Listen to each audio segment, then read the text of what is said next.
welcome to the MastoCast. Welcome to episode 41 of the Monoblog podcast, hosted by yours truly, Master Dan.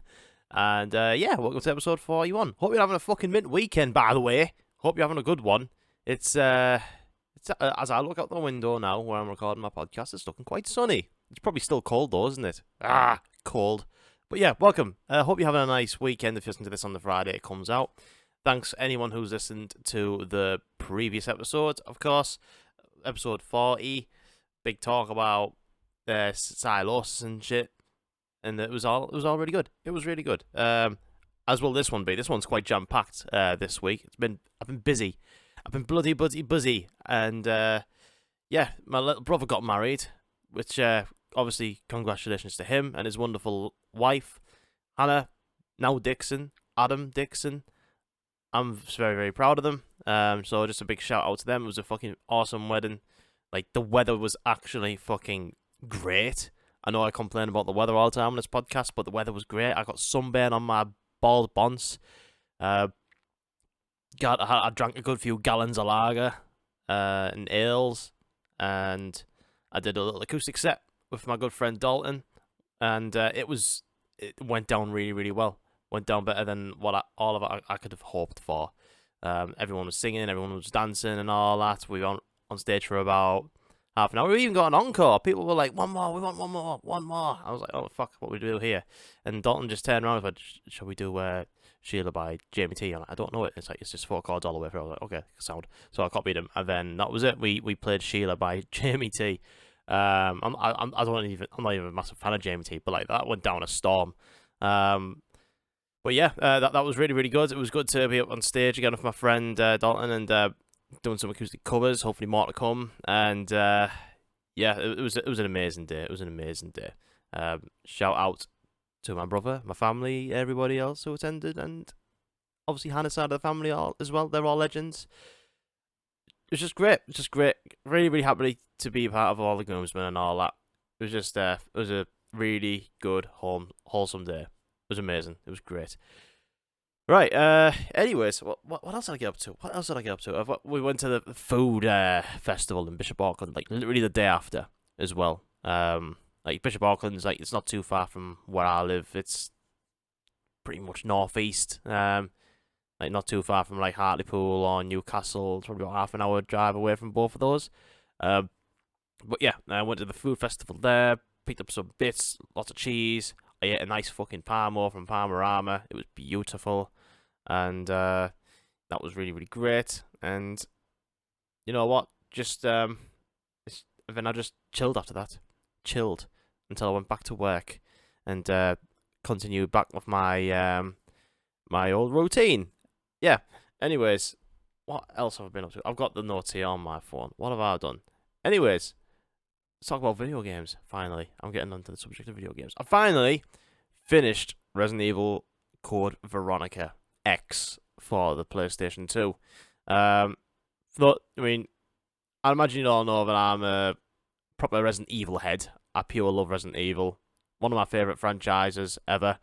And, their quality kind of is like on and off. It starts off great, dips down to being a bit weird to also being shit, and then it had this big massive resurgence over the like last probably since 2017 was when Resident Evil 7 came out with Biohazard.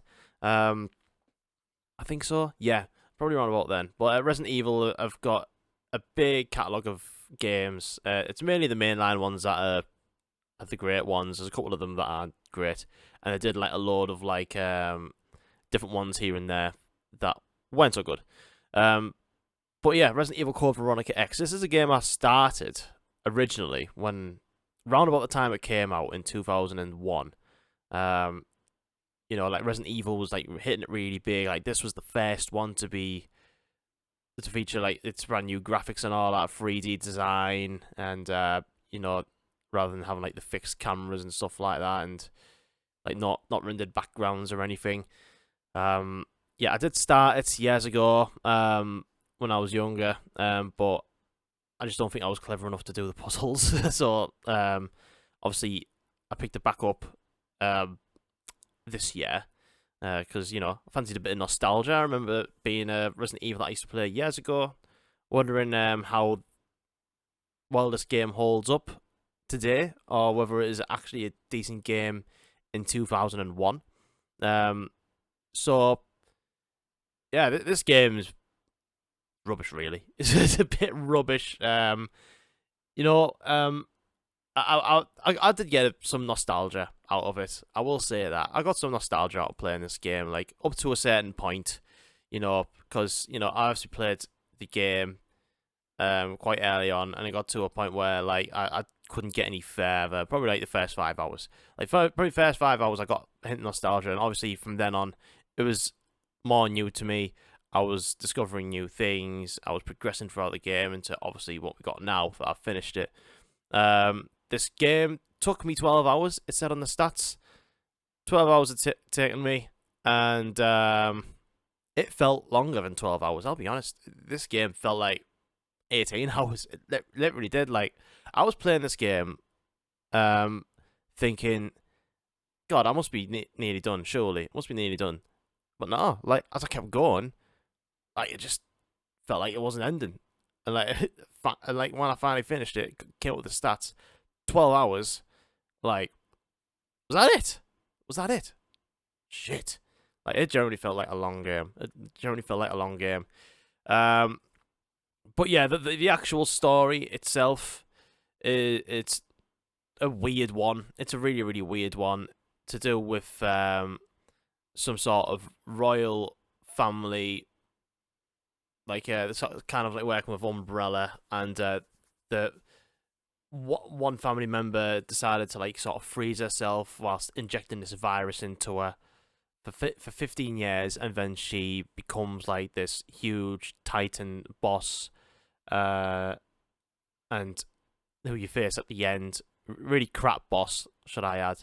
And it's not the best Resident Evil story at all.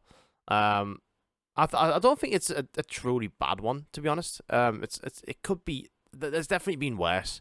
But I just think the way it was acted out and played through and everything, like it could have been told way better. Like it could have been a better story, really. But the thing, the thing is that threw me off the most about this game was the cheesy as hell like dialogue and like voice acting. Like, I mean, I said that Resident Evil Zero had a bit of that when I've reviewed that game in the past, and God, this makes Resident Evil Zero look like fucking Last of Us. It's just fucking, it is so cheesy.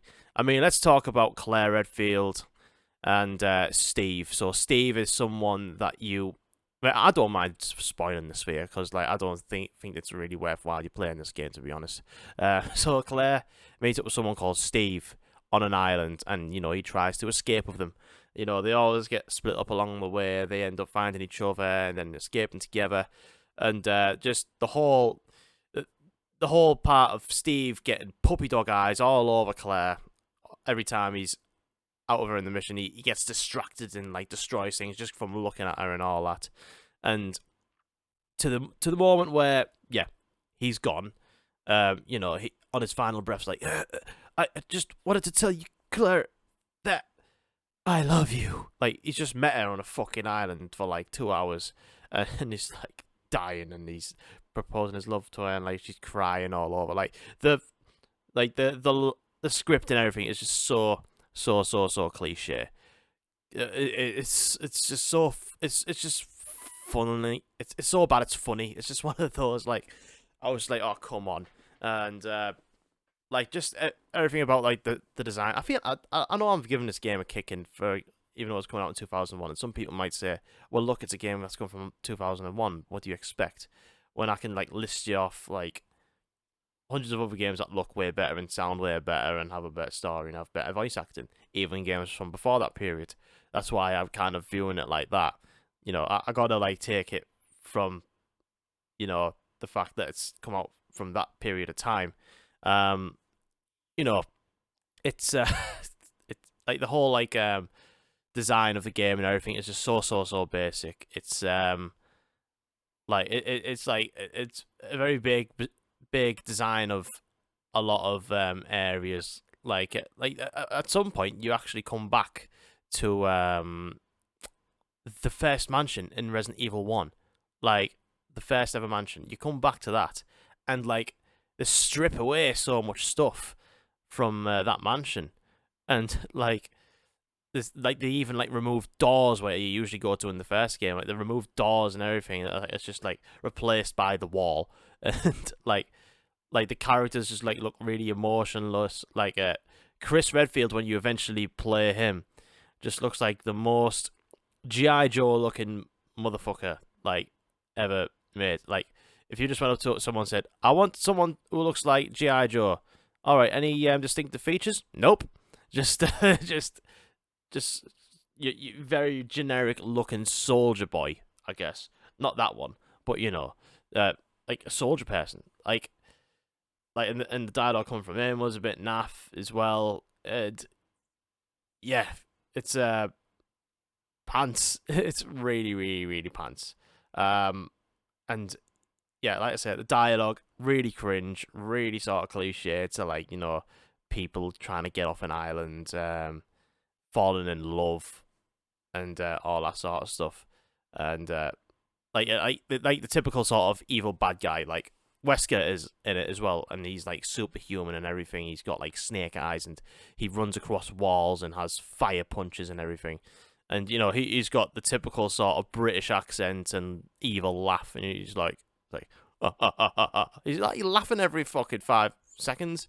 He's like, don't you think you can get away from me, Chris Redfield? Or I will soon have the Veronica virus, and it'll be mine, and I will take over the world. Like all of that sort of shit. I'm like, fucking hell, shut up, dude. And yeah, it is cheesy and bad. It's bad, Lynn. Land Partridge reference for you there. Yeah, it's I wouldn't recommend this. Like I did with Resident Evil 0. Like Resident Evil 0, like I thought it was like a fine enough sort of game to have come out at that time, be a sort of cool prequel, even though that had like its cheesy moments. At least the game like looked good, it played really well, and like I had genuine fun with it. Like but with this one, like it was hard. I was trying really hard to get some form of enjoyment out of it, and like sometimes but it was mainly down to the fact that like the voice acting was so bad, and like everything around it just like looked like really basic, and like the zombies didn't even look scary, or any of the other monsters, like the hunters like looked exactly like the hunters from Resident Evil 1, like no evolution whatsoever, and like the zombies are just like most of them looked the same.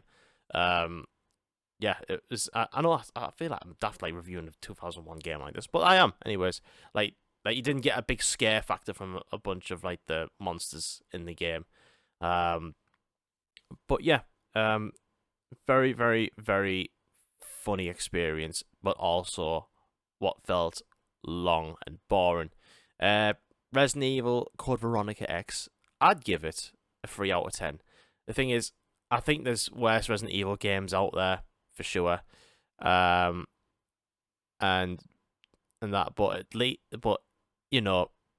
I still played it. I still played the whole thing, and I had a couple of laughs out of how bad the dialogue was. So I'd give it a 3 out of 10 on that basis. It's not a good one. I wouldn't recommend it to anyone. Like even if you're just starting to get into Resident Evil and you want to play a lot of them, at this point I'd just be like, Resident Evil Code Veronica, I'd probably give that a miss, mate. So yeah, that's Resident Evil Code Veronica X. Like I'm just looking at my backlog. I mean, obviously last week I did Final Fantasy VII Remake, and now I've just done Resident Evil Code Veronica X. So that means a couple of new games for me to try out.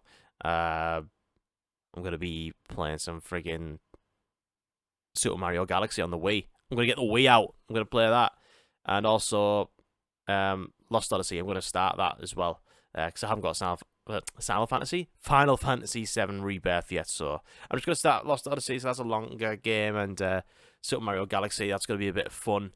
Like I've got to have a bit of fun after all that seriousness from Resident Evil Code Veronica, and you know, I'm looking forward to playing it, actually. I'm really looking forward to playing it. It looks awesome. But yeah, that's it for games, really. I mean, I'm still playing a bit of Link's Awakening here and there while I'm at work. Really good game. Really enjoying it. I'm on to the 4th dungeon now. It's good fun. Really recommend that so far. Yeah. Anyways, I've got some questions from y'all. I've got some questions. Yes, that's right. I finally asked people to send me some questions, and some people have responded. Like, some people have actually responded. Let's see. I have some here on Discord, and do I have any of Instagram? I do, actually. I do.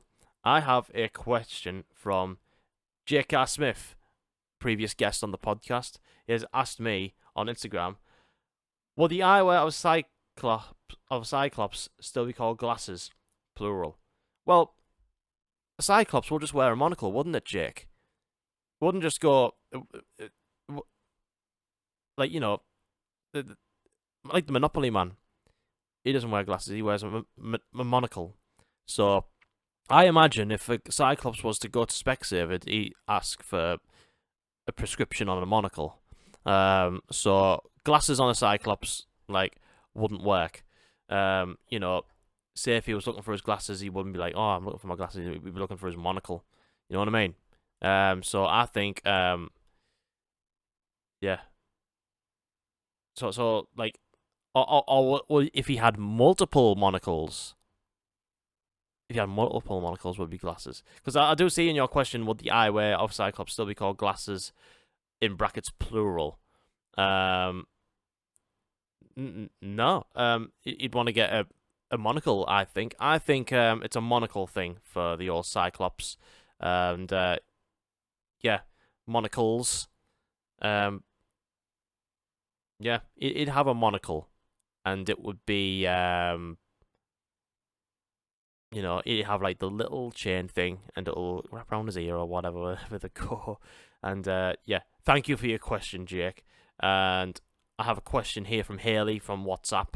And what is the most adventurous thing you've ever done? What is the most adventurous thing I have ever done? God, I hate when these questions come up, where it's like, what's something like this, like, what's the most impressive thing I've done or whatever. I generally don't know.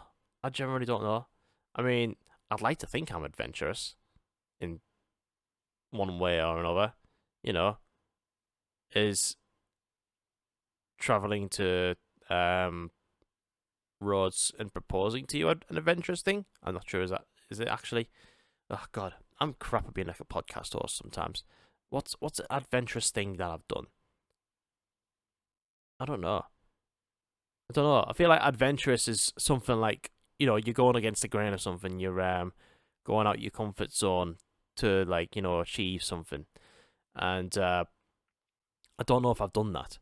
I mean, I guess moving to Leeds was quite an adventurous thing for me. You know, like, I lived in Hartlepool for a long time with my parents, like, as a young lad, and, like, you know, seeing all my mates moving to Leeds for uni, that sort of thing. And me never living with anybody else at the time, I just decided, right, that's it, I'm going to move to Leeds. Like, that at the time felt like really adventurous, I guess. But like, the job I had living in Leeds as well was working away and, like, going other places, going down sewers. That was my job. It was a shit job. Way! But yeah, I guess that would be quite an adventurous one, you know? Yeah, I guess that. Moving to Leeds is the most adventurous thing I've done. Sounds lame, actually. It sounds lame when I put it like that. But fuck it, I'm going with that one. Thank you, Haley, for your question. Let's see. I also have a few here from Six Alpha Fury on the old Discord. By the way, if you ever want to ask any questions on the podcast, do go ahead and join me on Instagram or Discog. I need to say Discogs. That's the record thing. Discord. All the links are in the description below if you want to join any of that. If you enjoy listening to the podcast and want to ask some questions, go and do that. Six Level Fury, what do you do to cheer yourself up? What do I do to cheer myself up? I listen to heavy metal. That's what I do. Rock and roll, baby. Yeah, but I just basically listen to music that cheers me up. More so than video games or movies or anything like that. Or talking to friends and family. That helps cheer myself up. But mainly music. I feel like music is just like it lets out a good form of expression out of me that makes me feel different. Like concerts, they make me a completely different person. Absolutely. So yeah, definitely music. That is the one that makes me cheer myself up the most. Can you only eat one potato chip? No, is the answer to that. And I'm assuming Six Health Fury means potato chip is in like a crisp, like in the UK, like crisps, or like a tortilla chip. One of those things, like Doritos, Walker's packet of crisps. No, I can't just eat one. If I eat one, I've got to have another. And after that one, I've got to eat another one. Just one just makes the hunger senses just completely overload, and it makes me want to eat more.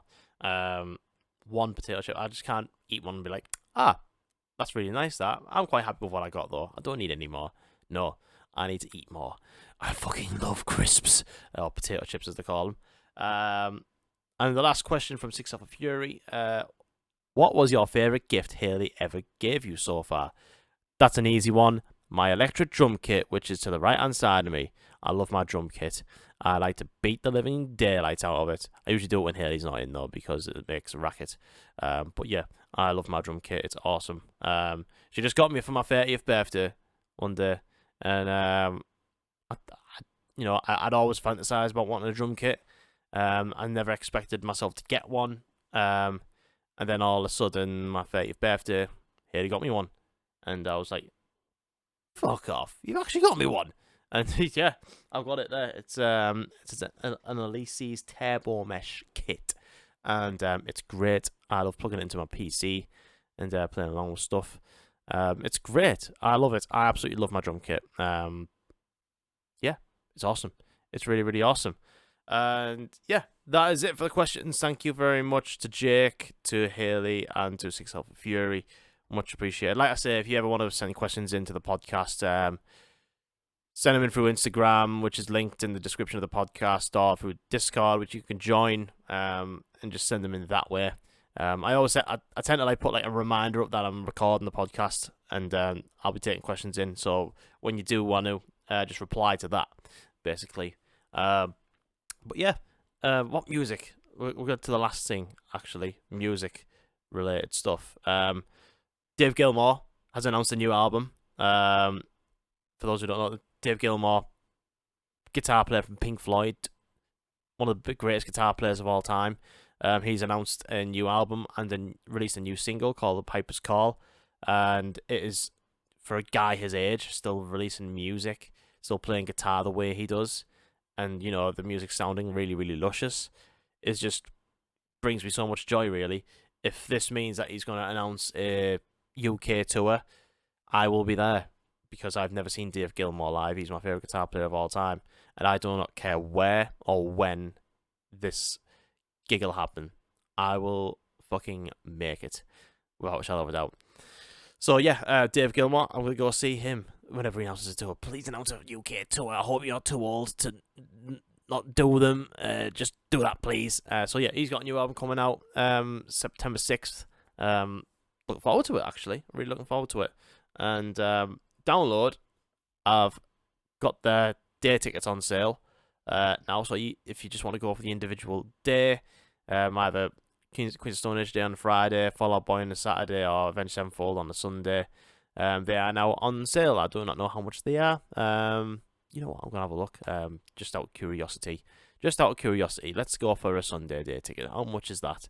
An adult day ticket is £124. There you go. if you want